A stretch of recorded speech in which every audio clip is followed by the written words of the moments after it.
Dan pemirsa, untuk mengetahui kondisi terkini setelah evakuasi terhadap korban penyerangan KKB di Yahukimo, kita telah bergabung dengan Letkol Infantri Chandra Kurniawan, Kepala Penerangan Kodam 17 Cendrawasih.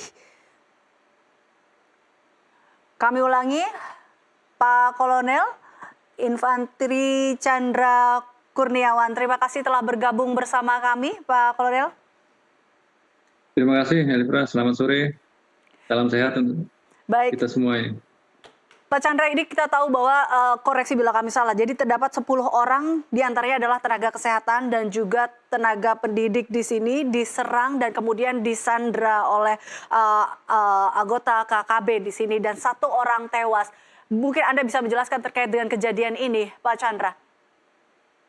Baik, terima kasih. Jadi pada awalnya memang tersampaikan ke masyarakat bahwa yang meninggal adalah 6, namun setelah kita evakuasi, kita bertemu dengan para saksi dan korban, ternyata jumlahnya yang sudah kita evakuasi sampai sore ini berada di Rumah Sakit Martin ND itu jumlahnya ada 7.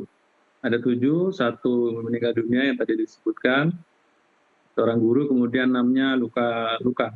3 luka berat, 3 luka ringan. Jadi totalnya 7, kami ulangi bahwa 7 1 yang meninggal, kemudian yang luka-luka 6 orang.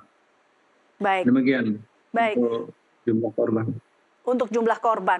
Lalu bagaimana dengan pelaku di sini? Dari apakah sudah diketahui, apa sudah tertangkap dalam hal ini, Pak? Baik, jadi ini diawali pada hari Jumat sekitar jam 5 sore ya.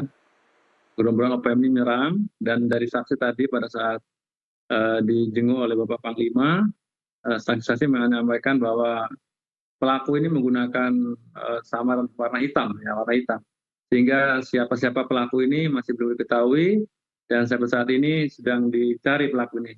Aparat keamanan sudah standby, aparat TNI ada di lokasi, dan secara berangsur masyarakat yang mengungsi yang ada di hutan pada hari ini sekitar 34 orang sudah kembali ke kampung. Demikian. Baik. Kalau terkait dengan saat ini berarti dalam proses pencarian, tapi kan untuk sementara ini apakah sudah diketahui apa mungkin motif dari dibaliknya penyerangan terhadap tenaga kesehatan dan juga pendidik ini, Pak? Ya, tadi disampaikan oleh Bapak Panglima sampai saat ini sedang ditelusuri apa motifnya. Karena kita ketahui bersama bahwa ternyata salah satu korban ini kan ada OAP juga. Kemudian secara tiba-tiba yang selama ini yang para guru tenaga kesehatan bekerja mengabdi di daerah Anggro ini tidak ada permasalahan, namun tiba-tiba diserang dengan brutal sehingga ada korban. Dan sampai sekarang sampai saat ini motif masih kita selidiki. Nanti kita akan update kalau sudah terungkap apa motifnya, termasuk pelakunya apabila terungkap. Kemudian. Jadi sejauh apa operasi pengejaran ataupun pencarian motif ini terkait dengan dari penyerangan ini, Pak? Ya, tentunya aparat keamanan sedang bekerja. Sekarang pada fokus pada menciptakan situasi aman, mengevakuasi para pengungsi dan yang ada di hutan diminta kita harapkan bisa kembali. Kemudian yang ada berapa orang sekitar guru-guru kan sedang kita evakuasi, ada yang kembali ke keluarga, baik ada di Wamena, kemudian di Jayapura. Jadi sekarang kita konsentrasi kepada evakuasi dan penanganan korban. Untuk yang 6 korban, tadi sudah disampaikan oleh Bapak Panglima bahwa nanti sampai dengan kondisi normal, sehat, sembuh, akan dirawat di Rumah Sakit Martin ND di Jayapura. Demikian, Elvira. Baik, artinya ada beberapa titik untuk evakuasi ini seperti itu, Pak Chandra? Ya, sementara yang sudah dievakuasi melalui jalur udara melalui Wamena itu ada 61 orang. Itu 61 orang yang sudah diterbangkan ke Jayapura, itu jumlahnya 34. Sisanya itu sudah kembali ke keluarga-keluarganya yang ada di Jayapura termasuk di Wamena. Demikian. Baik, pasca peristiwa penyerangan ini, apakah ada pengamanan tertentu di daerah Yahukimo atau di daerah tersebut dan juga pengamanan terhadap para guru atau tenaga kesehatan lainnya, Pak? Dan juga warga di sana. Ya. Aparat keamanan sekarang sudah ada di lokasi, ada di distrik Anggro dan bekerja sama dengan Forkopimda. Dandim dan Kapolres termasuk dengan Bupati. Tadi kami juga bertemu dengan Wakil Bupati di rumah sakit dan menjelaskan bahwa konsentrasi untuk menciptakan situasi aman dulu, kondusif. Sehingga kan kita ketahui bersama ke depan juga akan ada ujian sekolah dan ini juga sudah disiapkan oleh Pemda. Jadi langkah-langkah konkret sudah dilakukan oleh Forkopimda, baik oleh kepolisian maupun TNI dan Pemda. Demikian, Pak Indra. Baik, baik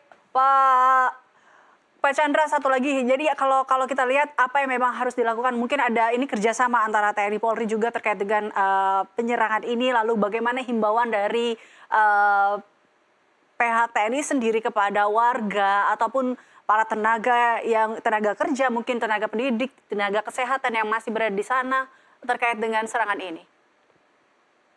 Baik, ini juga menjadi pelajaran bagi kita semua bahwa yang selama ini kondisi aman ternyata diserang tiba-tiba oleh gerombolan OPM.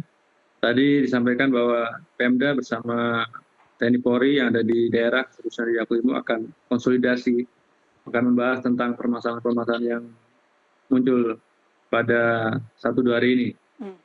Kemudian akan disampaikan pula hasil-hasilnya apa langkah-langkah berikutnya.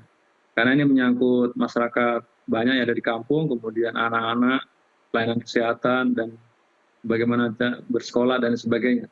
Jadi nanti langkah-langkah berikutnya dari Forkopimda akan disampaikan kepada masyarakat. Baik. Demikian, Elsa.